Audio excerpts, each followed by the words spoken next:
Tangan ini dulu pernah membunuh orang yang paling baik. Paman Nabi namanya Hamzah bin Abdul Muttalib. Kutusukkan tombak ke tengkuknya, ku goyang-goyang sampai keluar dari selangkangannya. Mohon maaf. Itu pengakuan Wahsy berkulit hitam yang membunuh Hamzah. Tapi setelah dia hijrah masuk Islam bersyahadat, tangan ini juga pernah kubalaskan membunuh orang paling jahat, nabi palsu bernama Musailamah Al-Kadzab. Makanya kata Nabi, khiyarukum fil jahiliyah, khiyarukum fil Islam. Dulu sebelum kau hijrah, kau orang yang paling lantang berbicara, kau yang orang paling menentang. Tapi setelah kau hijrah, kau juga lah yang orang paling lantang bicara untuk menyuarakan kebenaran. Itu makna hijrah. Ini banyak orang berpemahaman hijrah nih.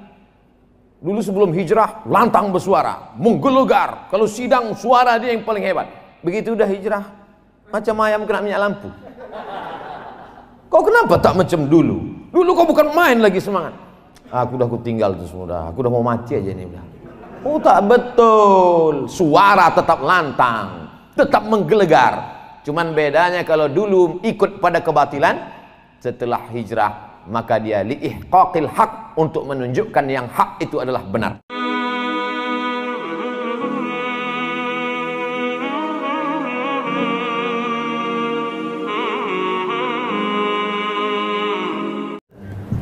Bismillahirrahmanirrahim.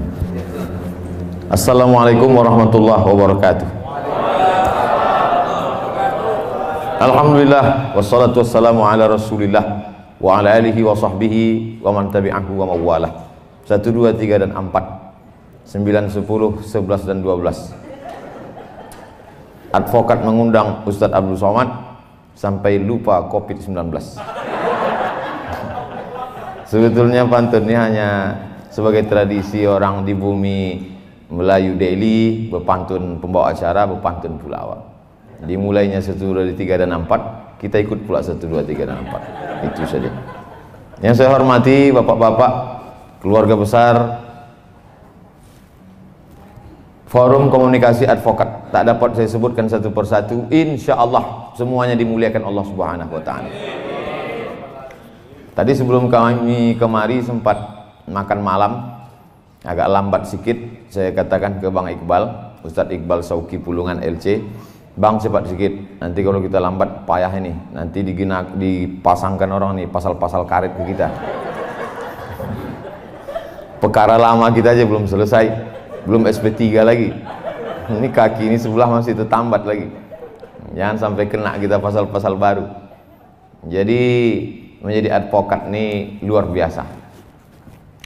Selesai pengajian subuh, saya pun keluar dari masjid mau sarapan. Datanglah anak muda. Kata anak muda ini, Ustadz Somad, saya baru selesai S1. Fakultas apa? Fakultas Hukum. Oh, jadi sudah SH? Sudah Pak Ustadz. Rencana lanjut S2 MH? Tidak Pak Ustadz. Kenapa? Saya tak mau jadi pengacara. Banyak yang udah masuk neraka Pak Ustadz. Jadi kamu mau kemana? Aku mau ngambil S1 lagi Pak Ustadz. S1 apa? S1 Hukum Islam. Aku mau taubat, kata dia. Saya orangnya tidak mau menjudge orang, menghukum orang saya tak mau. Saya mengajak dia berpikir. Sambil jalan saya ceritakan sama dia. Kalau tanah ulayat, tanah nenek mama, tanah orang-orang tua kita diambil oleh perusahaan, satu batang karet yang ditanam oleh nenek moyang kita dulu dihargai 1.500 sebatang. Orang kampung tak punya duit untuk menyewa pengacara. Siapalah yang membela mereka? Lama dia diam. Siapa yang siap membela mereka yang tahu hukum konvensional? Sayalah Pak Ustadz, kata dia. Seandainya aku dikriminalisasi orang, dalam ceramah ada yang keseleo lidah, tersalah sedikit, rupanya diviralkan orang, ditangkap orang, tak ada duitku untuk membayar pengacara. Siapa yang membela aku di pengadilan? Lama dia diam. Terus saya tanya, masih kamu mau tinggalkan juga lagi ini? Insya Allah saya lanjut S2 Pak Ustadz. Oleh sebab itu kita ingin mindset orang berubah. Banyak orang beranggapan sesudah dia hijrah, setelah dia taubat, dia mau ikut pengajian, akhirnya dia tinggalkan ini semua. Aku udah tinggalkan dunia ini Pak Ustadz, aku mau mati aja. Jadi kalau pengacara-pengacara ini taubat meninggalkan ini, siapa lagi yang bisa berkecimpung di sini? Siapa lagi yang membela alim ulama, para habaib? Siapa lagi yang membela orang-orang susah yang tidak mampu? Tapi ini ada dosanya Pak Ustaz. Dosa-dosa sedikit nanti ku carikan syafaatnya insyaallah. Oleh sebab itu maka ini perjuangan luar biasa. Perjuangan ini tidak hanya dalam tablik akbar, ceramah, khutbah, tausiah, wirid yasin. Tak sesederhana itu guys.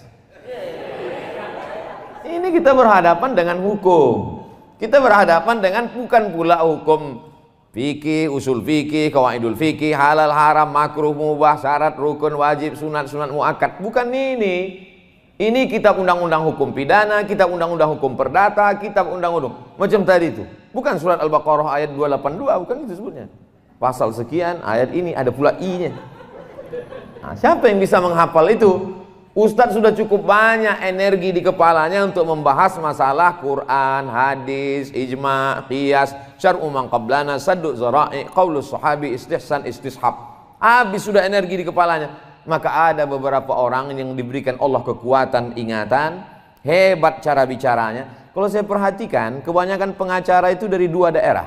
Pertama, Sulawesi, Makassar, Sulawesi Selatan. Yang kedua, Sumatera Utara. Lama saya berpikir, kenapa dari dua daerah ini banyak pengacara? Setelah saya tengok, ternyata dua dari daerah ini kalau ngomong tuh lantang. Kalau orang dari Sulawesi dan Sumatera Utara nih ngomong, salah pun dia macam-macam betul kita tengok. Yakin dia PD-nya tinggi. Nah itu. Oleh sebab itu, ada juga orang benar, cuman gaya ngomong dia itu, menurut pasal sekian, ayat ini, orang tuh yakin, iya apa tidak? Tapi kalau orang dari Medan ini paten kali dia.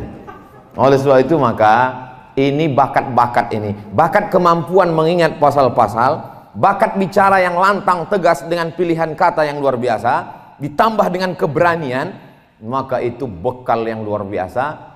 Ada jaksa penuntut umum, ada hakim yang memutuskan perkara, ada terdakwa yang buta hukum tak mengerti, maka dia perlu orang yang menasehati dia. Nasihat itu advice. Orang yang menasehati itu, itulah dia para advokat, atau bahasa lainnya disebut dengan lawyer. Dalam bahasa Arab disebut dengan mustasyar. Mustasyar diambil dari kata syura. Syura diambil dari kata musyawarah. Maka kata Nabi, ma khaba man istasyara, tak sia-sia orang yang mau bermusyawarah minta pendapat orang yang mengerti hukum, wa ma nadima man istakhara, dan tidak akan menyesal orang yang mau beristikharah. Saya insya Allah diberikan Allah kesempatan untuk belajar fikih Islam, hukum Islam, Islamic law. Tapi dalam masalah hukum konvensional saya buta, saya tak paham. Maka ketika saya terjerat dalam suatu perkara, bahwa itu ceramah saya 6 tahun yang lalu di dalam masjid, pengajian subuh, bukan pula itu intisari ceramahnya, itu hanya menjawab pertanyaan orang. Lalu kemudian ketika diviralkan, saya tak dapat membela diri. Siapa yang membela saya? Berkumpullah pengacara-pengacara, tiba-tiba saja tak diundang, tak diajak, tak diminta, membubuhkan tanda tangan 70 orang pengacara muslim dari Sabang sampai Merauke siap untuk membela Ustadz Abdul Somad. Takbir! Macam mau perang aja. Begitu saya sampai di Jakarta, disodorkan kertas, Ustadz Somad, inilah dia 70 pengacara yang sudah siap membela Ustadz, selengkap dengan segala pasal-pasalnya, bahwa Ustadz berbicara ini di dalam masjid, tidak disuarakan mikrofonnya sampai keluar, bahwa Ustadz bukan inti pembicaraan, judul tema besarnya bukan masalah itu, tapi Ustadz menjawab pertanyaan, maka Ustadz tak bisa dikenakan satu pasal apapun. Meleleh air mata saya, disangka mereka ini saya haru menengok itu. Yang saya pikirkan, cemana membayar 70 pengacaranya. Yang saya pikirkan, mak kacau aku sekali ini ya. Rupanya ditengok mereka saya menangis, datang pemimpin-pemimpin pengacara itu yang hebat-hebat itu, yang terkenal-terkenal itu, duduk mereka, kami dari forum komunikasi advokat ini, kami dari ini, kami dari ini. Apa kata mereka? Saya bisikkanlah, tanya berapa bayar. Kami ini Pak Ustadz Somad sudah lillah siap mati kami ini semua. Oh semangatlah saya mendengar siap mati. Jadi maksud cerita saya ini dari awal ini adalah bagaimana kita profesional di bidang. Karena orang kalau tidak dia jalani ini dengan kesiapan mental, dia bimbang-bimbang, ragu dia melangkah, ragu dia bekerja, cemas-cemas dalam hatinya. Dalam perjalanan dari rumah mau ke kantor, mau ke sidang, mau ke pengadilan, mau ke perkara, betul tak yang kubuat nih? Kira-kira dapat pahala atau tidak? Jangan-jangan aku ini masuk neraka. Jangan-jangan, apalagi kalau ditontonnya, ada dulu film saya tonton tentang pengacara yang setiap perkara menang terus, menang terus, menang terus. Rupanya dia ditolong setan. Bintangnya Al Pacino. Bapak Ibu mungkin ingat itu filmnya. Setiap perkara dia menang terus. Bahkan orang-orang yang salah pun bisa dibenarkannya. Orang-orang yang menganiaya pun bisa dimenangkannya. Maka sesungguhnya dia sedang ditolong oleh kekuatan. Rupanya dia berkawan dengan setan. Inilah yang disebut Allah Subhanahu wa taala disebut dengan istidraj. Istidraj itu azab yang tertunda. Sanastadrijuhum min haitsu la ya'lamun. Salat tak pernah, puasa tak pernah, pengajian tak pernah, kerjanya jahat, membela orang yang salah, tapi rezekinya lancar, perkaranya menang terus, dapatnya ikan-ikan dua, kalau tak ikan paus, ikan hiu. Maka sesungguhnya dia sedang dimainkan Allah Subhanahu wa taala dengan istidraj. Apa kata Allah? Sanastadrijuhum min haitsu la ya'lamun. Kami permainkan mereka dengan azab yang tertunda. Wa umli lahum, kuulur untuk mereka.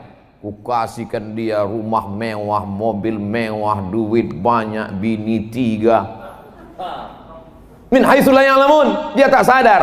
Disangkanya dia sedang dapat nikmat. Sesungguhnya dia sedang dapat laknat berbaju nikmat.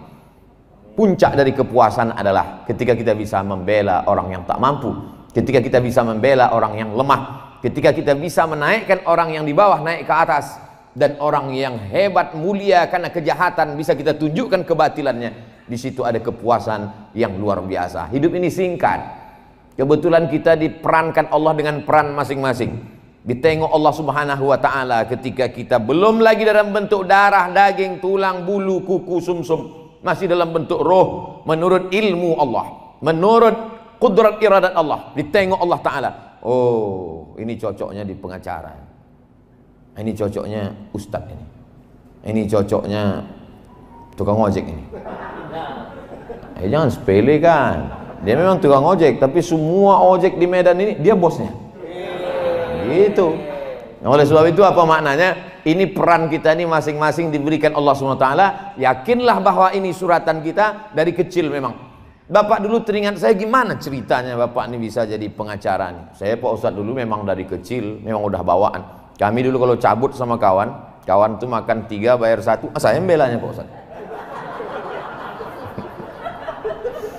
Tapi dulu Pak Ustadz, setelah saya hijrah nih insya Allah beralih saya Pak Ustadz, tangan ini dulu pernah membunuh orang yang paling baik, paman Nabi namanya Hamzah bin Abdul Muttalib. Kutusukkan tombak ke tengkuknya, kugoyang-goyang sampai keluar dari selangkangannya. Mohon maaf, itu pengakuan Wahsy berkulit hitam yang membunuh Hamzah. Tapi setelah dia hijrah masuk Islam bersyahadat, tangan ini juga pernah kubalaskan membunuh orang paling jahat, nabi palsu bernama Musailamah Al-Kadzab. Makanya kata Nabi, khiyarukum fil jahiliyah, khiyarukum fil Islam. Dulu sebelum kau hijrah, kau orang yang paling lantang berbicara, kau yang orang paling menentang. Tapi setelah kau hijrah, kau juga lah yang orang paling lantang bicara untuk menyuarakan kebenaran. Itu makna hijrah. Ini banyak orang berpemahaman hijrah nih. Dulu sebelum hijrah, lantang bersuara, menggelegar. Kalau sidang, suara dia yang paling hebat. Begitu udah hijrah, macam ayam kena minyak lampu. Kau kenapa tak macam dulu? Dulu kau bukan main lagi semangat. Aku udah tinggal itu semua, aku udah mau mati aja nih udah. Oh tak betul. Suara tetap lantang, tetap menggelegar. Cuman bedanya kalau dulu ikut pada kebatilan, setelah hijrah maka dia liihqaqil haq, untuk menunjukkan yang hak itu adalah benar. Makanya doa kita selalu Allahumma arinal haqqa haqqa, tunjukkan padaku yang benar itu benar, warzuqna tiba'ah, berikan aku kekuatan untuk mengikutinya, wa arinal batila batila, tunjukkan di mataku bahwa yang batil itu adalah salah, warzuqna ijtinabah, berikan aku kekuatan untuk menjauhinya. Poin yang pertama, hijrah, taubat bukan berarti meninggalkan ini. Dokter taubat bukan berarti meninggalkan kedokteran. Pengacara tobat bukan berarti meninggalkan hukum. Lawyer, advokat, hakim tobat bukan berarti meninggalkan martil ini lalu martil itu dirubahnya jadi tukang. Bukan, dia tetap dengan posisi itu, tapi berubah arahnya. Sebagaimana berubah arah kiblat yang dulunya ke Baitul Maqdis, berubah 180 derajat. Fawalli wajhaka syatral masjidil haram. Hadapkanlah wajahmu ke arah Masjidil Haram. Al-hijrah. Siapa itu yang hijrah itu ya Rasulullah? Man hajara manahallahu anhu, orang yang meninggalkan yang dilarang Allah Subhanahu wa taala.